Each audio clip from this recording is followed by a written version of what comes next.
Alexandre Latour de Équipe Laurence. En fait, je suis président de la firme Équipe Laurence. On est une firme de génie civil, principalement dans les Laurentides.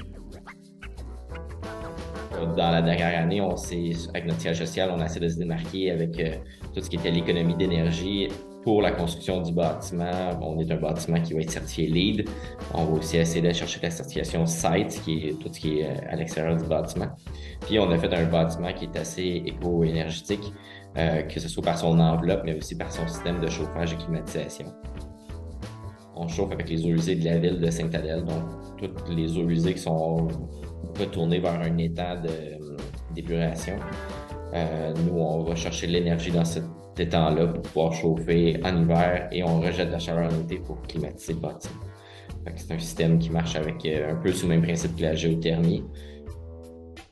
Par rapport à un système conventionnel, on va être en fait 4 fois moins énergivore qu'un système électrique standard, là, je pourrais dire. Et là, on était sur Google Maps, puis on voyait le futur bâtiment avec son environnement alentour. Puis, un des points que j'ai appris aussi en économie d'énergie, c'est qu'il faut être opportuniste. Il faut voir c'est quoi qu'il y a à proximité de nous comme source d'énergie qu'on peut utiliser. Parce que si on n'était pas à côté des étangs d'eau usée, ça serait pas une bonne idée d'aller chercher de l'énergie dans les étangs. Là, il fallait obtenir les autorisations de la ville de Sainte-Adèle parce que c'est pas toutes les villes qui nous auraient permis ça. Fait que ça prenait leur autorisation parce que c'est leur infrastructure, ce qui a été vraiment bien reçu par la ville et on a eu les autorisations assez rapidement.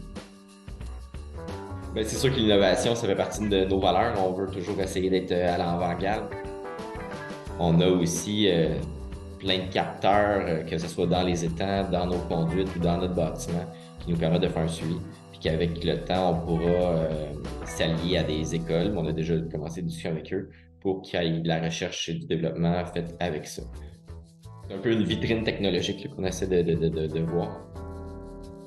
Mais après ça, en technique, il y en a eu depuis le jour 1. Je vous dis qu'il y en a encore un peu parce qu'il y a des ajustements à faire, il y a des choses qu'on apprend.